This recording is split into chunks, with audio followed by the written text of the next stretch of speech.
meron tayo ditong challenge, eating banana challenge. Pero hindi talaga ako totally kakain ng isang banana lang guys. Kaya sinamahan ko na lang ng orange, yung ibang prutas para naman medyo mahaba-haba yung ano natin.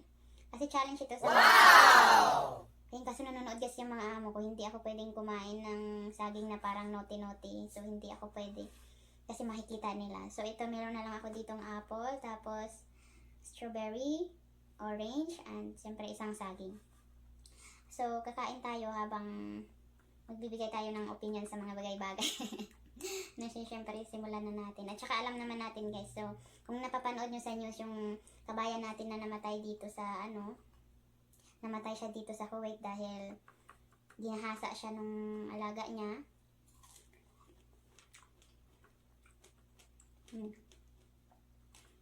Ginahasa siya ng alaga niya na 17 years old.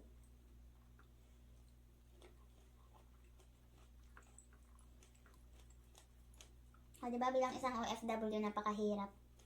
Napakahirap malayo sa pamilya, magtrabaho ka dito, tapos madatnan mo yung hindi mabait na amo. So, ang masasabi ko sa akin naman, mas swerte ako sa mga amo ko. Sarap ang tamis. So guys, thankful ako kasi napakabait ng amo ko guys. So, maswerte ako. Pero, hindi naman talaga sila taga dito. Pero, sabi nila, yung masamang ugali daw talaga yung mga lokal. Yung iba dito dayo lang, pero mabait, kaya mabait sila. Parang dito lang sila nakapag-asawa. Pero diba, bilang isang OFW, nakatakot talaga makipagsapalaran dito sa ibang bansa. Tapos na yung sugar, ito naman ako. So ayun, at napag-alaman din guys, nabuntis na siya ng 3 months. So syempre, mahirap naman husgahan natin na kasi patay naman siya. Dahil kailangan may kaya din sa pamilya niya. Kaya, kinakabahan ako kasi nga pauwi ako ngayon doon. So hindi ko alam kung ano naman nangyari kasi nagkakagulo naman na baka daw mag-italban dito sa Kuwait. Pero hindi lang naman ito yung first time na nangyari na pinatay dito ng kabayan, di ba? So balik ang ilan na yan.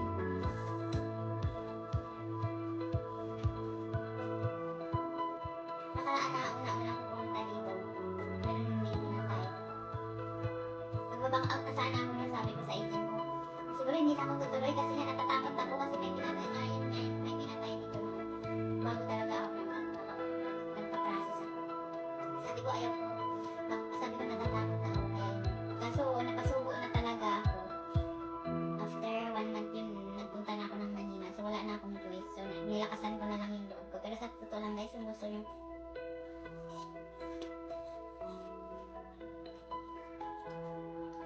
mag-abroad talaga, kailangan malakas loob niyo. Kasi dito mahuhumsik kayo. Mahirap labanan yung homesick. Akin naman, kasi talaga yung hindi ko pa alam mag-YouTube. Pag nahumsik ako talaga yung pagkakain ka na mag-isa ka, tapos bigla lang talaga tumutulog luha mo yan. Kala napakahirap na parang ang lungkot ang parang gano'n. So, parang pero nung time na natuto na ako mag-YouTube na nakakapag-live ako sa YouTube na marami na akong nakilala ng mga tao. So, hindi na ako nahuhumsik kasi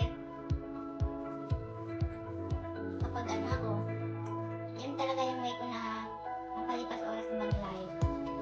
Marami kang nakausap, mababait, marami akong nakilala sa YouTube na as in sobrang mababait.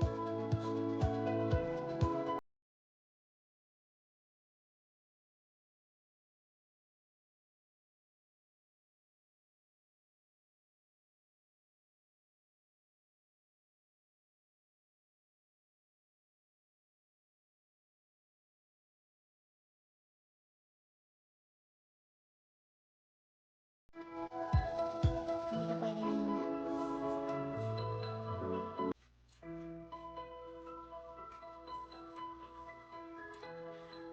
Ngayon, hindi ko alam kasi bakit hindi siya nakahingi ng tulong at 5 naman silang sa bahay, 5 naman silang katulong sa bahay. Isang malaking bahay siguro yun, tapos 5 sila.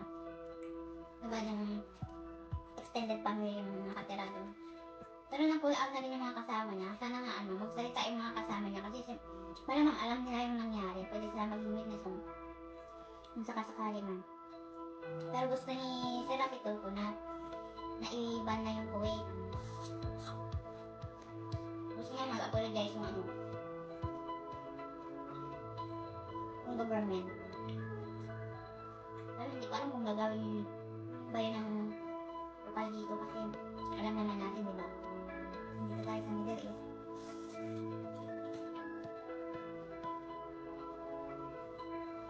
Ano, hindi lahat ng amo sumusunod sa kung ano nakalagay sa kontrata. Eh sana, naayos. Kasi dati si President Duterte, yung ano na, kailangan hawak na ng mga domestic workers ng kanilang passport, tapos pwede na silang mag-cellphone, tapos syempre may day off. So thankful ako at nasunod yung amo ko doon. Pero meron pa rin talagang mga amo na hindi nila pinapahawak sa katulong nila yung ano, yung kanilang mga passport, yung mga ID. Parang takot na takot sila kasi nga masama ugali nila. Masasabi ko sa amo ko sobrang swerte ko kasi sobrang bait. Kaya kapag day off ako,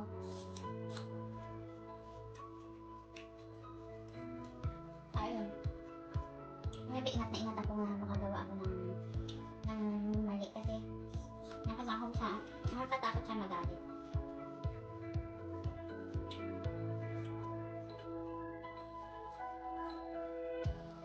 Pero saging talaga yung challenge dito, pero nahuli ko, hindi ko pa nakakain ng saging.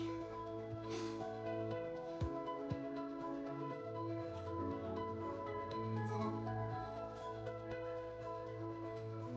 Yun lang. Kaya uwi ako ngayon doon. Natatakot ako kasi baka magmano.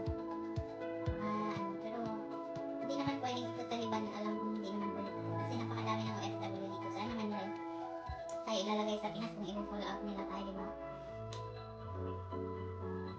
So, dapat magkaroon lang ng maayos na kasunduan at syempre yung mga agency, dapat may ano sila, may regular na tine-check yung mga diniploy na kasambahay, diba? Pero yun naman talaga, nagsabi naman daw siya sa agency pero hindi lang talaga nag-action agad yung agency. So may pananagutan sila doon. Kaya sana shoutout sa lahat sa mga agency dyan na pag diniploy na nila yung mga kasambahay, wala na silang pakialam. Hindi kagaya dun sa agency ko, proud ako sa agency ko kasi nag-check sila hanggang ngayon.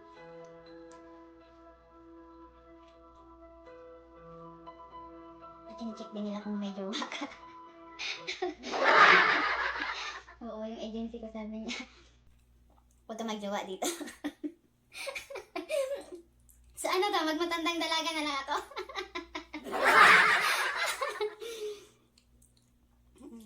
Pero thankful ako sa kanya kasi check nila ako.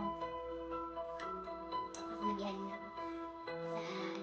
Huwag ka magjowa dito. Dapat sa Pinas ka magjowa kasi delikado.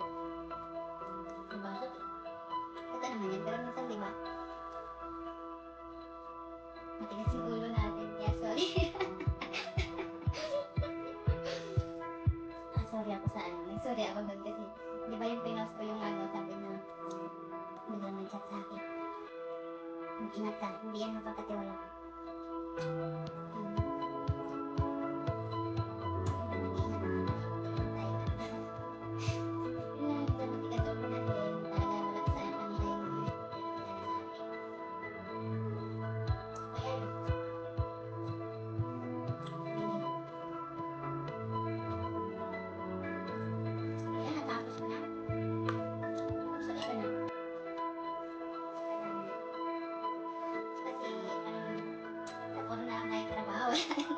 Wala nang landi-landi.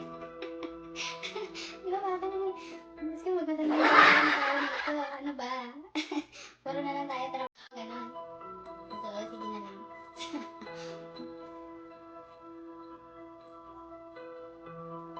Maraming salamat kasi lagi na akong sinicheck. Yung mga kasamahan ko rin sinicheck nila ako. Thankful ako sa agency ko, guys.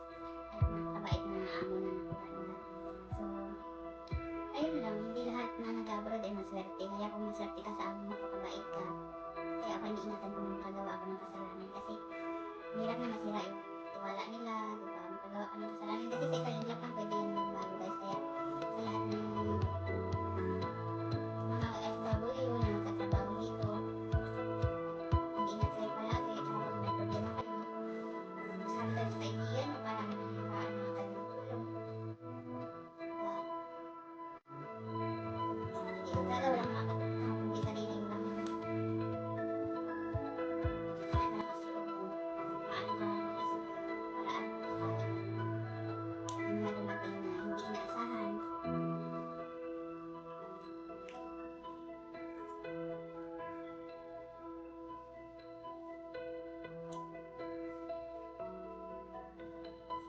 Ayan, nagutom na ako.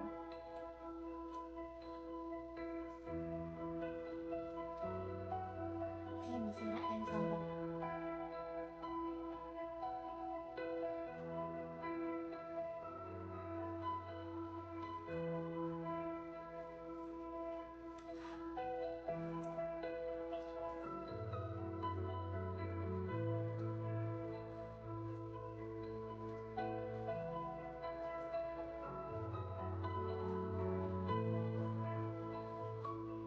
Pero kainin kasi may bulok.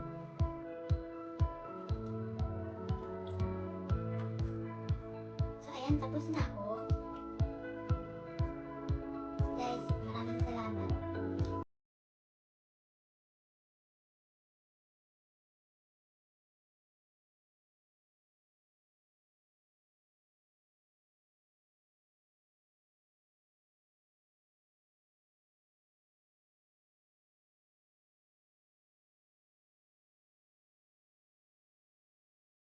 Salamat guys, hanggang dito na lang. Thank you for watching.